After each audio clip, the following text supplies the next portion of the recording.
Supaya bisa hidup, setiap makhluk hidup di dunia ini butuh yang namanya protein. Misalnya protein dari hewan-hewan yang bisa dan boleh dimakan. Gak cuma ikan dan hewan ternak saja, teman.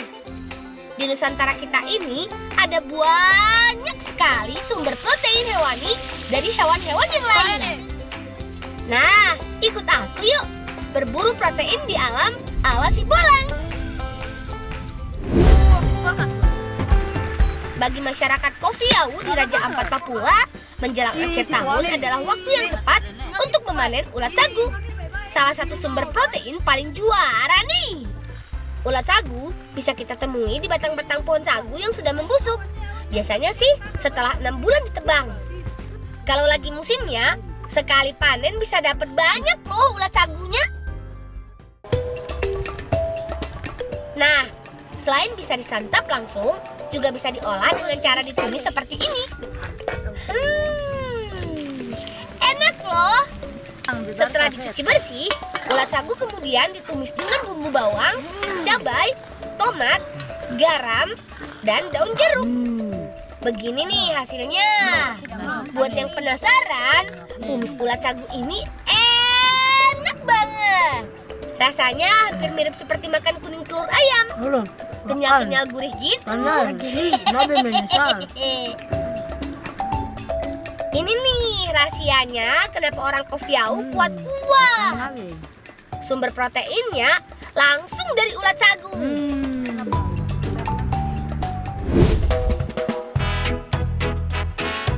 Masih ada lagi nih sumber protein lain dari Kofiau Raja Ampat.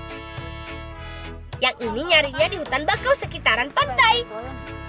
Namanya biabor, sejenis kerang dengan cangkang kerucut dan biasa hidup menempel di pasir atau batang-batang bakau. Pada bulan-bulan teduh, kita bisa menjumpainya dalam jumlah yang banyak banget.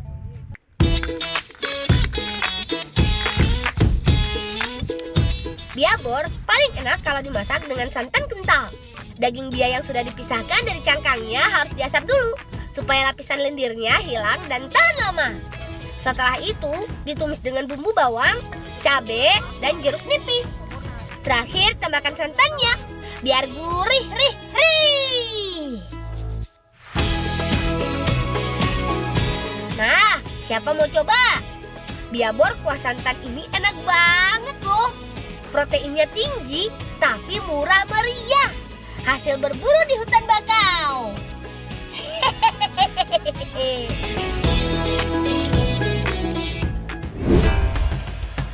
Kita lanjut berburu yuk, Bolangers. Bareng teman-teman dari Desa Darat Pantai, Kabupaten Sika, Nusa Tenggara Timur. Kali ini targetnya adalah lopa, atau di tempat lain biasa disebut udang ronggeng atau udang mantis. Kalau lagi siang-siang begini, mereka biasanya bersembunyi di lubang-lubang. Untuk menangkapnya, butuh alat jerat dan umpan hidup seperti ikan dan belut. Tinggal pasang jerat tepat di mulut lubang ini. Dan berhasil! Masyarakat di Desa Darat Pantai biasa mengolahnya jadi lopa isi.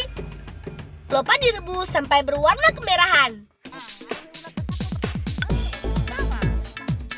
Nah, sekarang pisahkan daging dan kulit lopa. Untuk membuat isiannya, campurkan daging lopa dengan keladi kukus yang sudah dihaluskan dan dibumbui. Setelah itu, isikan kembali ke dalam kulit lopa dan baluri dengan tepung cair. Pasti enak nih. Tinggal digoreng deh. Lopa isi ala Bolang dari Desa Darat Pantai. Gak cuma daging lopanya saja yang kaya protein. Campuran keladi kukusnya juga memenuhi kebutuhan karbohidrat kita. Jadi kenyang deh sekali makan.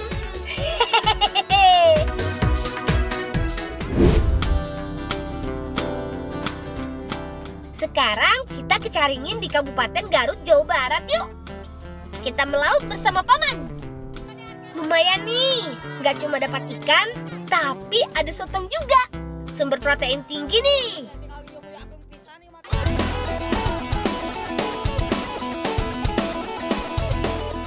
Masyarakat pesisir di Garut biasa memasak sotong menggunakan batu templek. Itu tuh batu yang bisa dipanaskan untuk memasak makanan. Orang-orang di kota biasa menyebutnya hot plate. Nah, bongkahan batu besar ini nih yang harus dibawa untuk dijadikan batu templek. Caranya dengan dibakar sampai alur seratnya terlihat. Terus dipotong dan dipahat sesuai bentuk yang diinginkan.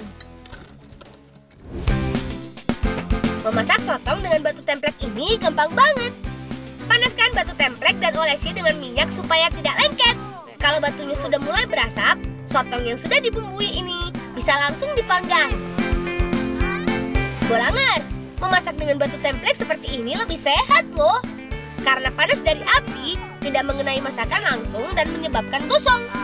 Tapi panasnya diserap dulu oleh batu, terus dilepaskan perlahan ke masakan sampai matangnya merata dan jadi empuk. Oh iya teman, pemanggangan dengan cara ini juga tidak merusak kandungan protein pada daging sotong loh. Mantap deh. Nah, ini dia sotong panggang batu templek ala si Bolang. Gimana? Sudah mirip hot plate orang-orang di kota kan?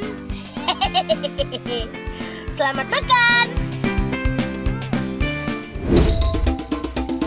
Terakhir, kita main ke danau nih Bolangers. Di situ Cikoncang, Kecamatan Wonosalam, Lebak, Banten, ada sumber protein hewani yang gak kalah unik. Namanya kijing. Untuk menemukannya, Bolangers harus menyelam dulu ke dasar danau. Kemudian sisir permukaan lumpur dengan tangan atau kaki. Pasti nggak nyangka kan ada banyak kerang sumber protein tinggi di dasar danau ini.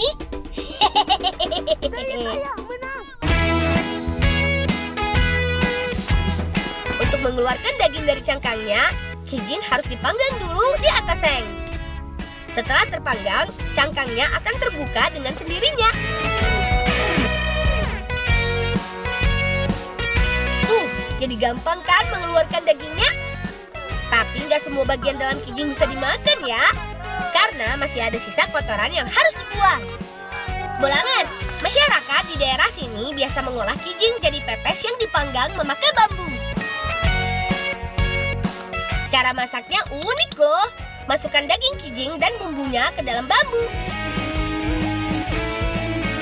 Setelah itu bakar di atas bara. Supaya lebih mudah membakar bambunya, jepit semua bambu sekaligus. Jadi sekali angkat, semua bambu bisa sekaligus kita bolak-balik. Kalau bambunya sudah terlihat layu dan berubah warna, tandanya pepesnya sudah matang tuh. Nah, sekarang saatnya dimakan rame-rame. Tenang, semua kebagian kok. Apapun makanannya, yang penting kandungan proteinnya harus memenuhi sesuai kebutuhan tubuh kita, biar kita tetap sehat dan kuat. Betul gak, Bolangers?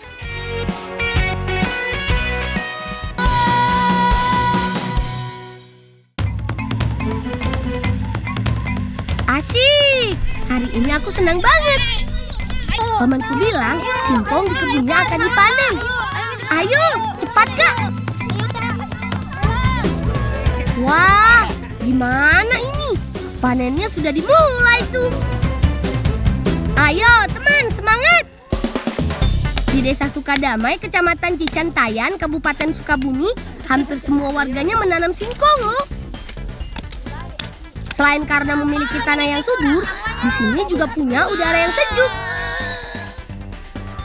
Tuh kan, singkongnya besar-besar. Singkong atau yang biasa kami sebut hui dipanen dengan cara mencabut umbinya. Biarpun mencabutnya sedikit berat, tapi rasanya puas pas lihat isinya. Ayo teman, kita kumpulkan. Dari sekian banyak jenis hui mangu yang paling banyak ditanam di sini. Jenis singkong ini punya rasa yang manis. Gak heran kalau hui mangu sering menjadi bahan utama membuat jajanan tradisional. Mak, ayam pada datang. Oh, nya, pasti garing ayam nak. Nya, itu saja terserah. Kunaon sih asget? Lang, itu saja kunaon.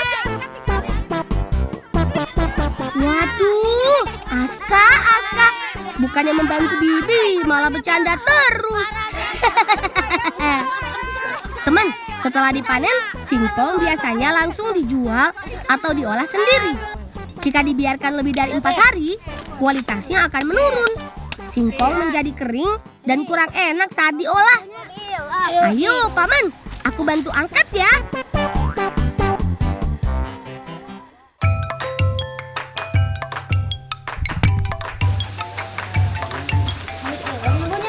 Selamat datang di pabrik Enye milik pamanku, teman.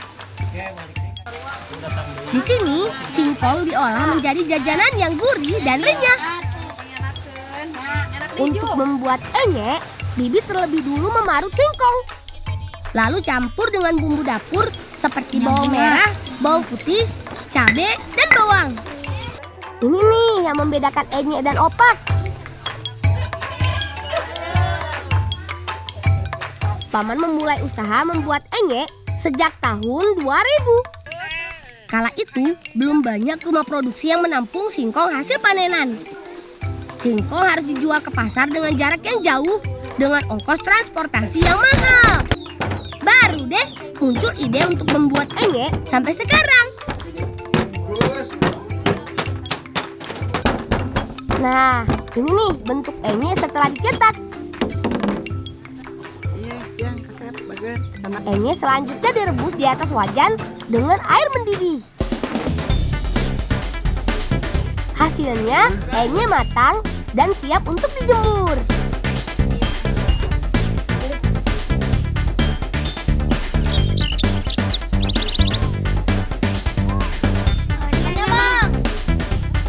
Untuk menghilangkan kandungan air, enye harus dijemur di bawah sinar matahari langsung. Jika matahari bersinar terik, enye akan kering dalam waktu 2 hari. Pamanku bilang cuaca sangat mempengaruhi usaha pembuatan enye miliknya. Lang, dia lang. naon? Tadi Bibi mau senanya basuh. Yang naon nya basuh? Itu jangan merek di jen cemilan cenah. Oh, nyaman. Beres, Paman. Kami akan mengantar enye basah ini ke Bibi.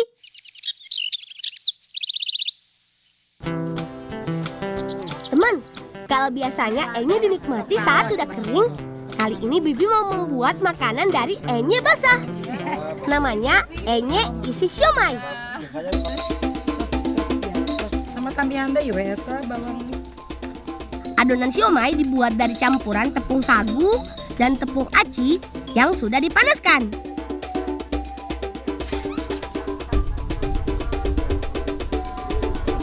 Selanjutnya, adonan siomay akan dimasukkan ke dalam enye. Nah, seperti ini jadinya. Gimana, teman? Bagus ya? Terakhir, tinggal goreng deh. Pastikan semua bagian enye isi siomay terendam dalam minyak yang sudah panas. Tunggu kurang lebih 10 menit sampai matang.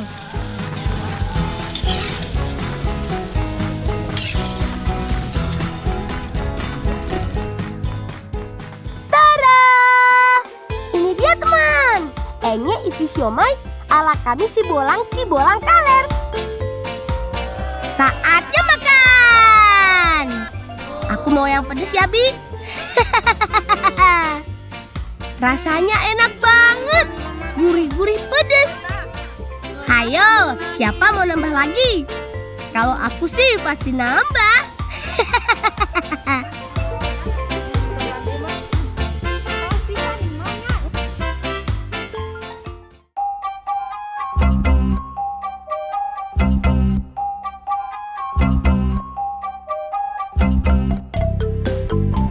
Selamat datang di tanah kelahiranku, teman. Desa Cibolang Kaler, Kecamatan Cisaat, Kabupaten Sukabumi, Jawa Barat. Orang banyak mengenal kampungku dengan sebutan Kampung Kue. Disebut begitu karena tentu saja banyak kue yang diproduksi dari desaku. Kue bodeng dikenal juga dengan sebutan kue gambang. Rasanya manis dan pastinya enak banget. Bahan utama membuat kue bodeng ini gula merah alias gula aren. Gula ini harus direbus. sadayana urang ka emak deui ayeuna mah. Ayo. Sambil menunggu gula mencair, Nabil membantu Mamang menyiapkan tepung terigu. Nah, di meja ini nih, adonan akan dibuat. Eits, sebelumnya kita bikin tanggul dulu yuk. Tanggul ini berguna menahan adonan supaya saat dituang nggak luber kemana-mana. 1, 2, 3.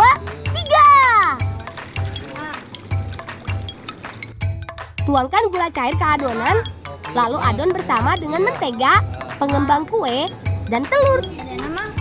Sengaja jumlah telurnya sedikit, supaya setelah jadi kue bodong lebih padat dan tidak kopong.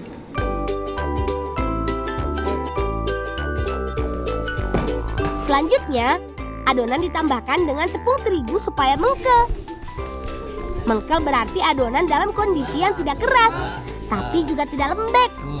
Ya, seperti ini contohnya.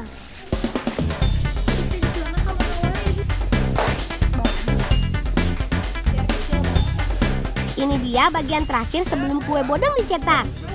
Adonan digeleng dulu. Digeleng berarti membentuk bulat memanjang. Uniknya cara ini bisa membuat adonan punya tebal yang sama, sepanjang lebih dari 2,5 meter. Keren kan?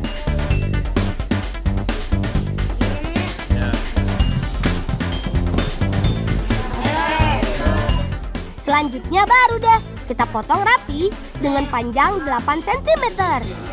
Mamang bilang ukuran ini untuk menyesuaikan dengan lama waktu pemanggangan.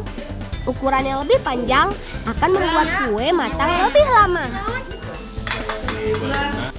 Yang ini nih, bagian paling aku suka. Mengoles kue dengan minyak dan menaburinya dengan wijen. Minyak akan membuat tampilan kue lebih menarik dan mengkilap. Duh, jadi makin gak sabar deh. Beres deh. Sekarang waktunya menyusun di loyang. Pastikan untuk menyusun kuenya berjarak dan tidak saling menempel ya teman. Ini dia alat panggang warisan orang tua kami. Oven tradisional yang sudah ada sejak puluhan tahun yang lalu. Sebelum kue dimasukkan, oven dipanaskan dulu dengan membakar kayu selama kurang lebih 40 menit. Setelah panas, baru deh kue dimasukkan. Kue akan matang dalam waktu kurang lebih 5 menit. Cepat ya. Nah, yang ditunggu matang juga. Ini dia, kue bodong. Salah satu kue paling populer dari kampung kue.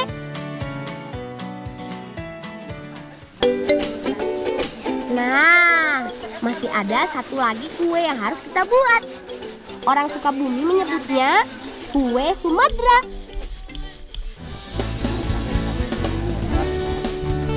Adonan kue Sumadra terbuat dari campuran tepung aci, kelapa parut, gula pasir. Semua bahan diadon bersama dengan tepung aci yang sudah dimatangkan. Abah bilang, aci ini berfungsi untuk merekatkan bahan yang satu dengan yang lain. Selanjutnya, adonan digiling supaya kalis dan merata. Untuk membuatnya berbeda, kami sengaja menambahkan pewarna makanan. Ini nih bagian paling kutunggu-tunggu. Mencetak kue Sumadra. Caranya dengan melekatkan adonan pada cetakan kayu. Wih, keren kan teman? Siapa dulu dong? Abah. Kali ini aku saja yang membantu menyusun kue di loyang. Teman, kue Sumadra sudah bisa langsung dipanggang setelah selesai dicetak. Setelah dimasukkan ke dalam oven, kue akan matang setelah kurang lebih 5 menit.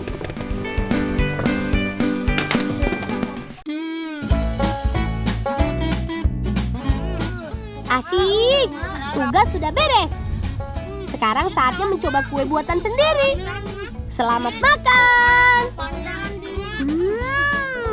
Enak banget.